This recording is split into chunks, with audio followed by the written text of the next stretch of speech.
ऐसी अमर गाथा है जिसमें गुलामी की जंजीरों को तोड़ने के लिए शूरवीरों तथा वीरांगनाओं ने अपने प्राणों को न्यौछावर कर दिया। चाहे बात करें मंगल पांडे के संघर्ष की, रानी लक्ष्मीबाई जैसी वीरांगनाओं की वीरता की, भगत सिंह, राजगुरु, सुखदेव जैसे वीर सपूतों के बलिदान की, या महात्मा गांधी, सुभाष चंद्र बोस जैसे अनेक स्वतंत्रता सेनानियों की, जिन्होंने अपने जीवन को स्वाधीनता के लिए कुर्बान कर दिया। इतना ही नहीं, इन संघर्षों में सामान्य नागरिकों का भी बढ़ चढ़कर योगदान रहा है। निसंदेह विश्व के अधिकांश देशों ने भी स्वतंत्रता के लिए अभूतपूर्व संघर्ष किया है, जिससे आजादी तो मिल गई, लेकिन जनता त्रस्त हो गई। मनुष्य ने मनुष्य की कैद से स्वाधीनता तो प्राप्त कर ली, परंतु क्या वह मानसिक तनाव, बुराइयों, राग द्वेष, दुख तथा जन्म मरण की कैद से स्वतंत्र हो पाया? यह केवल एक राष्ट्र के लिए ही नहीं, अपितु संपूर्ण मानव जाति के लिए एक गंभीर प्रश्न बना हुआ है। लेकिन क्या आप जानते हैं कि इन कैदों से पूर्ण स्वतंत्रता प्राप्त करने के लिए ऋषियों, महर्षियों और अनेक महापुरुषों ने भी अपने जीवन में अनेकों संघर्ष किए हैं? आध्यात्मिक मार्ग पर चलकर उन्होंने हमें सिखाया कि सच्ची आजादी के लिए आत्मा का संघर्ष भी आवश्यक है। अब सवाल उठता है कि क्या वे वास्तविक स्वाधीनता प्राप्त कर पाए? तो दर्शकों, इस वीडियो में हम जानेंगे आखिर क्या है वास्तविक आजादी की परिभाषा तथा असली आजादी से संबंधित कई ऐसे ही अनसुलझे सवालों के बारे में, और साथ ही काल के लोक से स्वतंत्रता प्राप्ति तथा जीवात्माओं को स्वतंत्र करने के लिए किए गए महान और अद्वितीय संघर्षों की भी चर्चा करेंगे। सवाल नंबर 1, जिस तरह वीर सपूतों ने राष्ट्र की स्वतंत्रता के लिए अपने प्राणों की आहुति दी, उसी प्रकार बहुत से महापुरुषों ने समाज को आध्यात्मिक मार्ग और वास्तविक स्वतंत्रता दिलाने के लिए अपार संघर्ष किया। अब सवाल उठता है कि ये महापुरुष कौन थे और वे किस प्रकार की कैद से मुक्ति पाने के लिए संघर्षरत थे। दर्शकों, लगभग 200 वर्षों की गुलामी के बाद भारत को स्वतंत्रता प्राप्त हुई। At the stroke of the midnight hour, when the world sleeps, India will awake to life and freedom.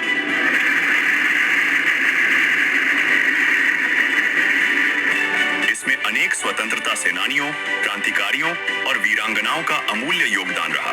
यह स्वाधीनता हजारों शहीदों और क्रांतिकारियों के बलिदानों का परिणाम है। ठीक इसी तरह आज भी जन्म मृत्यु के चक्र से मुक्ति के लिए मानव का संघर्ष जारी है, जिसका अंत केवल अध्यात्म के माध्यम से संभव है। हालांकि हर व्यक्ति के लिए आजादी के मायने अलग हो सकते हैं, लेकिन इन सभी स्वतंत्रताओं का कोई अर्थ नहीं रह जाता जब तक मानव बुढ़ापे और जन्म मरण की सबसे बड़ी कैद से आजाद नहीं हो जाता। वास्तविक आजादी केवल कुछ महापुरुषों को ही प्राप्त हुई है, और उन्होंने समाज को भी इसी मार्ग पर चलने के लिए प्रेरित किया है। अब हम आपको उन महापुरुषों से रूबरू कराते हैं जिन्होंने अध्यात्म के पथ पर सच्ची स्वतंत्रता प्राप्त करने और समाज को एक नई दिशा देने के लिए अपना पूरा जीवन समर्पित कर दिया। शुरुआत करते हैं सिख धर्म के प्रवर्तक श्री गुरु नानक देव जी से, जिन्हें परमात्मा बेई नदी पर आकर मिले और इस काल के लोक से वास्तविक आजादी का मार्ग बताया। इसके बाद उन्होंने अपने जीवन को परमार्थ और लोगों के कल्याण के लिए समर्पित कर दिया। परिणाम स्वरूप समाज ने उन पर अनेकों अत्याचार किए, यहाँ तक कि उन्हें बाबर ने जेल में डाल दिया। गुरु नानक जी ने पूर्ण परमात्मा के विषय में कहा है, हक्का कबीर करीम तू देव परवरदिगार, नानक बुगोयत जनु तुरा तेरे चाकरा पाखाक। ऐसी ही कई महान आत्माएं हैं जिन्होंने परमात्मा का साक्षात्कार किया और अपने जीवन को पूरी तरह से समर्पित कर दिया। उनमें से एक हैं संत गरीबदास जी, जो गांव छुड़ानी, जिला झज्जर, हरियाणा से थे। जब संत गरीबदास जी 10 वर्ष के थे, तब परमात्मा कबीर जी उन्हें जिंदा बाबा के रूप में आकर मिले और अमर लोक लेकर गए। उस परम धाम से आने के बाद संत गरीबदास जी ने परमात्मा की वाणियां बोलना शुरू कर दिया। प्रपट्टन वो परलोक है जहाँ अदली सतगुरु सार, भक्ति हेत से उतरे पाया हम दीदार। इसके कारण उन्हें लोग बचपन से ही बावला कहने लगे थे। संत गरीबदास जी महाराज ने अपनी वाणी में बताया है, हम सुल्तानी नानक तारे दादू को उपदेश दिया, जात जुलाहा भेद ना पाया, काशी माहे कबीर हुआ। इतना ही नहीं, ऐसे अनेकों महापुरुष हुए हैं जिन्होंने ऐसे ही अद्भुत संघर्ष किए हैं। इस परमात्मा के पाने के लिए और जिस लोक में जाने के लिए महापुरुषों ने ऐसी कुर्बानियां दी अब कैसा होगा वो देश, ये अंडरस्टूड है। वही कबीर साहिब जी भक्ति आंदोलन के एक प्रमुख संत और कवि थे। वे अपने समय में अत्यंत प्रभावशाली और प्रेरणादायक महापुरुष रहे हैं, जिनका पाखंडवाद के खात्मे की दिशा में योगदान आज भी विश्व प्रसिद्ध है। कबीर जी समाज में व्याप्त जातीय, धार्मिक और सामाजिक भेदभाव तथा कर्मकांड के खिलाफ थे। इस कारण उस समय के धर्म गुरुओं और धर्म के ठेकेदारों ने कबीर जी को मारने के लिए 52 यातनाएं दी, लेकिन वे समर्थ शक्ति थे और लोग उनका कुछ भी बिगाड़ न सके। सुनिए कबीर जी का मानव जाति के कल्याण के लिए अद्वितीय संघर्ष। उसके बाद परमात्मा दिल्ली पहुंचे। अब दिल्ली में जाकर शेख तकी ने तो मुस्तार दिया, सब मुसलमानों को इकट्ठा किया कि राजा काफिर बन गया है, ये हो गया है, और भाइयों देख लो तुम ही, फिर बात बिगड़ेगी। तो मुसलमान कहने लगे पीर जी फिर क्या इलाज हो। कहा कि तुम सब मेरे साथ चलो, एक काफिर आया हुआ है और वो उसने राजा पे कोई जादू जंत्र कर रखा है, वो तो उसके सिवा किसी की मानता ही कुछ नहीं है।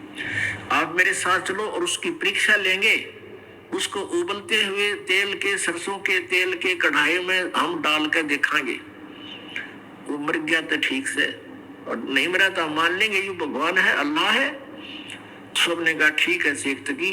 तो लेकर हजारों मुसलमानों को और पहुंच गया, जिंदाबाद मुर्दाबाद करता हुआ सिकंदर लोधी के राज दरबार के सामने।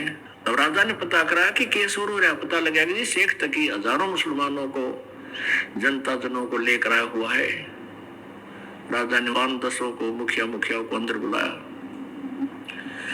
कारण पूछा तो कारण बता दिया गया। अब सिकंदर लोधी बड़े दुखी हुए कि महात्मा को लात इसलिए था कि ये कुछ विचार सुनेंगे इनका और हमारा ये आपस का द्वेष कम होगा, पर इसने तो जुल्म कर दिया शेख तकी ने। तो कबीर जी को वहीं अपने ही रेजिडेंस में अलग से कमरे में रखा हुआ था, वहां आदर से रह रहे थे। वहां गए तो कबीर जी ने पूछा क्या कारण है राजन, बड़े मायूस हूं। सारी कहानी बताई। सिकंदर लोधी को शेख तकी ने बताया था कि हम इसकी परीक्षा लेंगे और हम ऐसे ऐसे उबलते हुए सरसों के तेल के कढ़ाई में डालकर इसको देखेंगे, ये जीवित रहेगा तो हम भगवान मान लेंगे। अब कबीर जी ने कहा कि एक काम करो, इसको कह दो अपना कर ले काम जो करना चाहता है। और सिकंदर लोधी आज्ञा लेकर शेख तकी से कह दिया कि कर लो तुमने जो करना है। अब सिकंदर लोधी को विश्वास था कि ये कुछ नहीं बिगाड़ पाएंगे। उधर से आछे मोटे मोटे लकड़ चूल्हा बड़ा बना कर उसके ऊपर बड़ा कढ़ाई रख कर सरसों का तेल भर दिया और उसमें लकड़ जला दिए। उनको लकड़ जलाने वालों से कह दिया इसने कति इतना उबाल दो ना जल उठे और इसमें प्रवेश होते ही चरण देसी खत्म हो जा। तो ऐसा ही कर दिया, उबला पूरी तरह जैसे चाय उबला करे। अब शेख तकी ने कहा कि लाओ उसको पकड़ कर डालो इसमें। परमेश्वर उठकर आगे खड़े हो गए कढ़ाई के पास और कहा आप इतना कष्ट ना कीजिए शेख तकी जी, मैं अपने आप प्रवेश कर जाता हूँ। परमात्मा एकदम उसमें प्रवेश कर गए और बैठ गया आराम से। गर्दन बाहर दिख रही है, परमात्मा बैठे नो देखे आराम से। शेख तकी नो कहे कुछ भी ना होया। शेख तकी क्या कहता है कि इसने इस गर्म तेल को जंतर मंतर करके ठंडा कर दिया। अब सिकंदर लोधी ने सोचा भी गुरुजी कबीर जी का कुछ नहीं हुआ तो हो सकता है ये ठंडा कर रखा हो, जंतर मंतर करके देख लूं। तो कहने लगा सिकंदर लोधी कि मैं चेक करता हूं। परमात्मा बोले राजा इसमें हाथ मत दिए, नकम्मे कहने थे तू इसमें हाथ दे दे, तेरी उंगली नहीं पाऊंगी, इतना गर्म है वो। तो सिकंदर लोधी फिर भी नहीं माना कि कबीर जी बैठे मेरी उंगलियां की बिजली पड़ेगी। अगर नो करते करते उसने 2 उंगली अंदर डाल दी। जितनी उंगली तेल में गई थी डूबी थी उतनी कट के अलग हो गई, इतनी पीड़ा होगी सिकंदर लोधी बेहोश हो गए। तब परमेश्वर उस कढ़ाई तो बाहर आए, यूं मार दिया राजा नकुम्मा ने। अब क्या किया, वैद्य रहते थे साथ में डॉक्टर सिकंदर लोधी के, पानी के छींटे छाटे मारे, होश में तो एकदम आ गया, फिर पीड़ा इतनी थी फिर बेहोश हो गया। अब परमात्मा ने वो उंगली पकड़ के पूरी कर दी, वह उंगली कटी हुई भी ना रही और पीड़ा फिर रहने कहा थी, फिर सिकंदर लोधी उठ गया। अपनात्मा इस दृश्य को देखने के लिए वहां कई हजार दर्शक खड़े थे, मुसलमान और हिंदू। उधर दोनों को पकड़ के ले गए थे, रविदास जी को और कवि परमेश्वर जी को। तो परमात्मा ने कहा था भाई इसका दोष नहीं कति, ये तो मेरे कहते है, मेरा शेष आज्ञा का पालन कर दिया और इसका दोष नहीं है, जो गलती सारी मेरी है। तो रविदास जी को छोड़ दिया। रविदास जी अपने घर थे, अपने कुटिया में थे, तो कबीर साहब वहां जाके बैठ गए रविदास जी के पास। उन सब ने देखा कि तो डूब डाब लिया, खूब मिठाई मुठाई बांटकर गाँव गीत सुरीले। फिर उनके मन में आया कि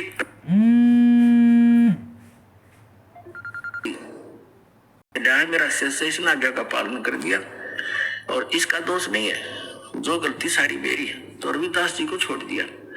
रविदास जी अपने घर थे, अपने कुटिया में थे, तो कबीर साहब वहां जाके बैठ गए रविदास जी के पास। उन सब ने देखा कि तो डूब डाब लिया, खूब मिठाई मुठाई बांटकर गाँव गीत सुरीले। फिर उनके मन में आया कि रविदास जी कहा करते हुए भगवान आ रहा है, चलो अब उसको पूछते तेरा भगवान कहाँ है। तो उसके पास गए, सारे इकट्ठे होकर, पूरा ग्रुप का ग्रुप, टोल का टोल, झुंड का जुलूस का जुलूस, और जाके कहने लगे रविदास कहा जी, बाहर खड़े हुए आके, हाँ जी कैसे आए, ये कहा तेरा भगवान। उसको फिर गए उसके ऊपर रेत। और रविदास जी बोले किसके विषय बोल रहे हो आप, कि तेरे कबीर के बारे में। क्या हो गया उनको कि वो डूब गए जल में, दरिया में। रविदास जी कहते आ जाओ, ये बैठे, देख ये मेरे भगवान ये बैठे। उन्होंने देखा झांक झांक सारे, वो फिर चिंगर गए। फिर गए सिकंदर के पास, जो तो डूबा नहीं हो तो जादू जंत्र जानता है, वहां छुप कर बैठ गया है। फिर पकड़ ले आए, खुन्नी हाथी से मरवाओ इसको अपने सामने, जब विश्वास होगा हमारे।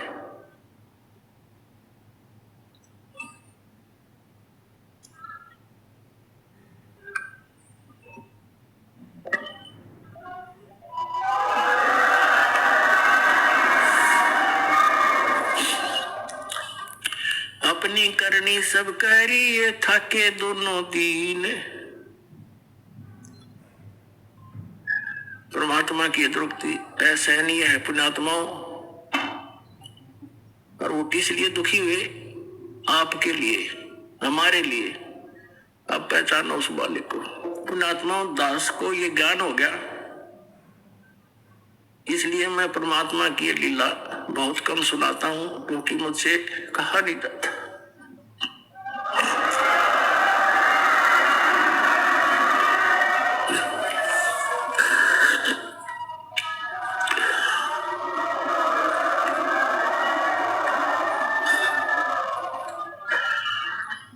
अपनी करनी सब करी, थके दोनों दीन। गरीबदास अब जुल्ह दी, बैठ गए जलमीन। परमात्मा कहते हैं, गरीबदास जी कहते हैं, परमात्मा ने जब देखा ये तो सारे काम कर लिए, ने जो करना था, सारे अस्त्र शस्त्र प्रयोग कर लिए, आगे यही दुखी होते रहेंगे। बैठ गए जलमीन, यानी जल के अंदर चले गए मालिक। डूब्या डूब्या सब कहे, हो गए गारत गोरे। गरीबदास कबले धनी, तुम आगे क्या जोर। अब हमारी जो वृत्ति है ये सदा से खराब है। हम उस परमात्मा पर विश्वास कर नहीं रहे और सिकंदर लोधी की प्रशंसा कर रहे हैं कि हे कबले धनी, हे महाराज, हे सम्राट, आपके आगे के पार बसावत ही। आखिर में डूबना पड़ा उसने। वहां ये शब्द बोले हमने, क्या कहते हैं, डूब्या डूब्या सब कहे, हो गया गारत गोरे। यानी कति गारत गोर माने कति डूब गया, खत्म हो गया सदा के लिए। गरीबदास कबले धनी, तुम आगे क्या जोर। सिकंदर लोधी से कहते हैं कि आप आगे किसकी बसाव, अब तो राजा हो, सम्राट है। आनंद मंगल होते हैं ये बटे बधाई बेग, गरीबदास उस जुल्हदी पर फिर ग्यारे तीरेग। आप सब लोग खुश हो रहे हैं, जो कबीर जी डूब गए परमात्मा, और उसके ऊपर रेत, रेग माने गारा, या उसके ऊपर उसके सौ पर जमगी होगी, क्योंकि ऐसे फलों में नीचे दब के जमुना का गंगा का रेत दाब लेता है नीचे, उस दृष्टिकोण से कह रहे हैं। आनंद मंगल होते हैं ये बटे बधाई बेग, गरीबदास उस जुल्हदी पर यानी जुल्हाई पर फिर ग्यारे तीरेग, ये उनकी सोच थी। अस्थि घोड़े चढ़त हैं ये पान मिठाई चीर, गरीबदास काशी खुशी वो डूब गए गंग कबीर। सब खुशी मना रहे हैं, हाथी पर चढ़ का बैंड बाजा बजा रहे कि डूब गया गंगा में कबीर। जाओ घर रे दास के हिलकारे हजूर, गरीबदास खुशियां कहियो नहीं कसूर। कहते हैं जाओ रविदास के संदेशा दे दो, सब गए टोल के ठेल के, नो ना कहियो डूब गया, नो पूछियो कित से उतरा गुरु जी। जब परमात्मा रविदास जी ने कहा ये बैठे मेरे गुरु जी कहाँ जा रहे थे, जाओ घर रविदास के हिलकारे हजूर, गरीबदास खुशियां कहियो नहीं कसूर। झालर ढोलक बाजत है ये गाँव है शब्द कबीर, गरीबदास रैदास संग दोनों एक तीर। कबीर साहब वहां बैठ अपनी महिमा जो हमें सुनाते हैं वो शब्द गान लाग रहे। अब रविदास जी कहते हैं वे प्रगट पूर्ण पुरुष हैं अविनाशी अल्लाह। रविदास जी, आदरणीय रविदास साहब जी कह रहे हैं कि वे प्रगट पूर्ण पुरुष हैं अविनाशी आप अल्लाह। गरीबदास रैदास कहे सुनो सिकंदर साहब, ए सिकंदर राजा वो अल्लाह है, ये खुद भगवान आ रहे हैं, मेरी बात मान तू सुन ले। अब क्या बताते हैं कि फिर उन्होंने क्या किया, कबीर साहब को पकड़ा और कहते खूनी हाथी से इसकी जीवन लीला अंत करवाओ राजन। राजा ने एक ऐसा दंड देने का स्थान बना रखा था, जैसे आपने स्टेडियम देखे हो, स्टेडियम तो आम आदमी ने बच्चों ने देखे होंगे, तो ऐसा एक मचान सा बनाया जाता था। राजा सबसे ऊपर बैठते थे, मंत्री उससे नीचे वाले से, और नगर के जो वीआईपी होते थे उससे नीचे, आम जनता बाहर खड़ी होती थी। और वहां खूनी हाथी से उस अपराधी के प्राण लिए जाते थे जो घोर अपराधी होता था। दुनिया का भय हो जावे कि और भी कोई गलती करेगा तो उसको ये सजा मिलेगी ताकि जनता बुराई से बचे, इस दृष्टिकोण से। अब वहां ले गए पकड़ के और कबीर परमात्मा के गोड़ा लाठी दे दी भगवान के, हाथ बांध जोड़ के और वहां गिर दिए। और खूनी हाथी होते थे जो आदमी को चाब जाते थे, मार डालते थे बुरी तरह, उनको शराब पिलाई जाती है। तो शराब पिलाकर हाथी को निर्धारित एक पहलवान सरकारी नौकर होता था, और वो हाथी भी सरकारी ही होता था, उसको लाया गया। अब गरीबदास जी की अमृतवाणी में सुनाएंगे, गण आनंद आओगे। खूनी हाथी मस्त है पग बंदे जंजीर, गरीबदास जहां डारिया मसक बांध कबीर। खूनी हाथी के सामने परमात्मा को मसक बांध के गोड़ा लाठी देकर गिर दिया। अब क्या हुआ कि परमात्मा की तरफ पीलवान यानी ड्राइवर हाथी के ऊपर बैठ के चलाता है। अंकुश होता है भाला सा उसका, वो इधर उधर बकवाद करेगा, सीधा भाला ठोक देते हैं, फिर वो हाथी तभी सीधा होता है। अब उसने क्या किया, परमात्मा ने अपने पास बब्बर शेर खड़ा दिखा दिया।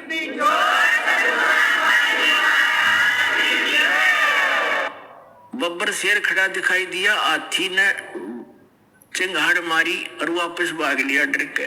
अब वो पीलवान उसको वापस करता है और केवल हाथी को दिख रहा, वो सिंह शेर और किसी को नहीं। और वो अपनी नौकरी के डर से अपने उसको पता था पीलवान को, हाथी के ड्राइवर को, कि अब मुझे सजा मिलेगी, आज मेरा कौन सा दुर्भाग्य आगे अड़ गया कि हाथी भाग गया। राजा का काम पूरा हुआ नहीं, उसका सीधे भाले ठोक के बराबर आते ऊपर चंद कुछ मारे, उसको फिर सीधा करके ला, वो देख कर फिर भागे।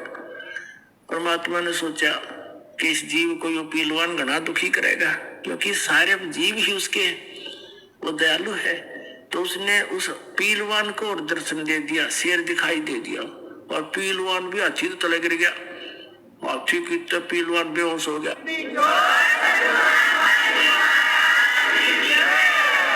और फिर परमात्मा ने खड़े हो गए, वो टूट गए बंधन, वो तो निर्बंध है, उनको कौन बांध सके। एकदम खड़े हुए नोंगड़ाई सी लेके, और इतने लंबे दिखाई दिए जैसे आसमान पर शीश जा रहा हो दाता को, इतने लंबे तेजों में रूप हो गया। तो सिकंदर लोधी ने देखा, रोती रही तो भाई कोई अल्लाह का स्वरूप है। कांपन लग गया सिकंदर लोधी, जहाँ बैठा था अंडी पाक्या उस पे मचान पे टॉप मोस्ट स्थान पे, और वहीं से लग गया कांपता हुआ, हाथ जोड़ के पौड़ियों से अवगत मत होता हुआ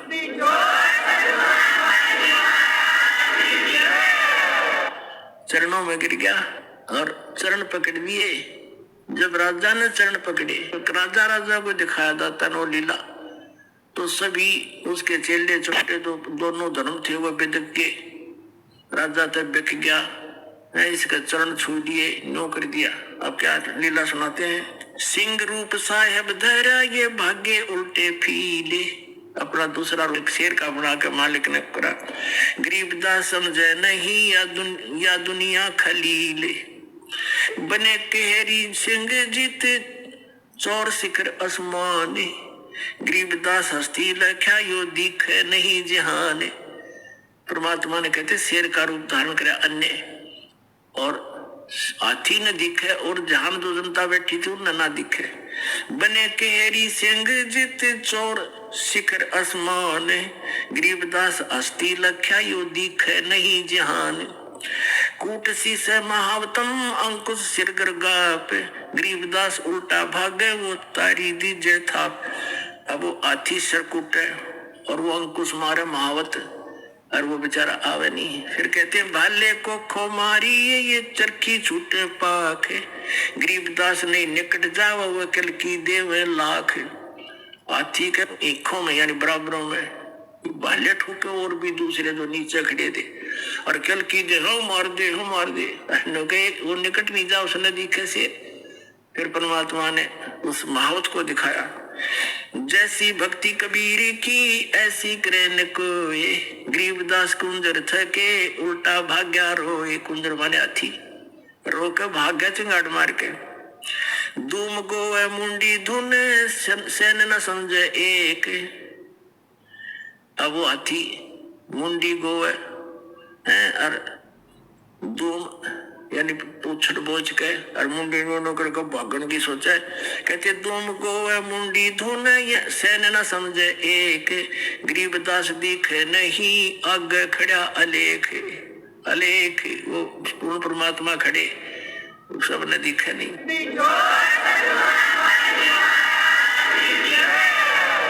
पीलवान देखा तब खड़ा केरी संगे, पीलवान ने देखा महावत ने, पीलवान देखा तब ये खड़ा केरी संग, गरीबदास आए तो हाँ धर्म मौला बहुरंगे। खुद मौला खुद मालिक आए हैं अन्य रूप बना के। उतरे मौला अरस्त, उतरे मौला अरस्त, मौला माने मालिक, कुल धनी सतलोक से ऊपर से अर्श से आसमान से उतरे हैं। उतरे मौला अरस्त भाव भक्ति के हेत, आप अपने बच्चों के प्यार में भक्ति यथार्थ भक्ति देने के लिए वो मौला मालिक खुद उतर के आया है। उतरे मौला अरसत भाव भक्ति के हेत, गरीबदास तब साल खे कबीर पुरुष सहेत। लीला की कबीर ने दो रूप में रे दी से, गरीबदास कबीर के जैसे पास खड़े जगदीश। परमात्मा दो रूप दिखे हुआ, पहले तो एक तरफ से कबीर जी दूसरे परमात्मा दिखे, फिर दोनों एक हो गए। फिर क्या कहता है, जम्भाई अंगड़ाइया लंबे बहे दयाल, गरीबदास उत्साह को मानो दर्शा काल। कोट चंद्र शशि भाने मुख गिरद कुंड दुम लीले, गरीबदास ता नाटक वो भाग गए रणफील। अब परमात्मा कहते हैं माथे पर जैसे चंद्रमा और मुख जैसे सूर्य की तरह चमक रहा हो, इतना सुंदर था। नैन लाल भाव पेते हैं डूंगर नक पहाड़, गरीबदास साहा को सिंह रूप दीदार। जो नरसिंह प्रहलाद के यो वे नरसिंह एक, गरीबदास हरि आइया राखड़ जन की टेक। अब खुद परमात्मा कबीर जी कहते हैं हमें ये लीला करके दिखाते हैं, यदि तुम मेरी शरण में सच्चे भाव से लगे रहोगे, जैसे प्रहलाद को आके रक्षा की थी, आज भी मैं ऐसे ही आपकी रक्षा करूंगा। ऐसी लीला दिखा रहे हैं, पहले दिखा रहे हैं जैसे पहले मालिक दिखे, फिर शेर का रूप बन गया और फिर दोनों मिलकर एक हो गए, कबीर साहब रह गए। तो फिर क्या कहते हैं, बार बार सताए कर मस्तक लीना भारे, कहते जो नरसिंह प्रहलाद के यूं वह नरसिंह एक, गरीबदास हरि आइये राखड़ जन की टेक। ये दिखाने का है कि भगत की मैं न्यो रक्षा कराया करूं और तुम भी इसी तरह लगे रहना, कोई भी आपत्ति सच्चे दिल से लगे रहोगे, आओगी तो ऐसे दुख दूर कराया करूं मैं भगता के। परमात्मा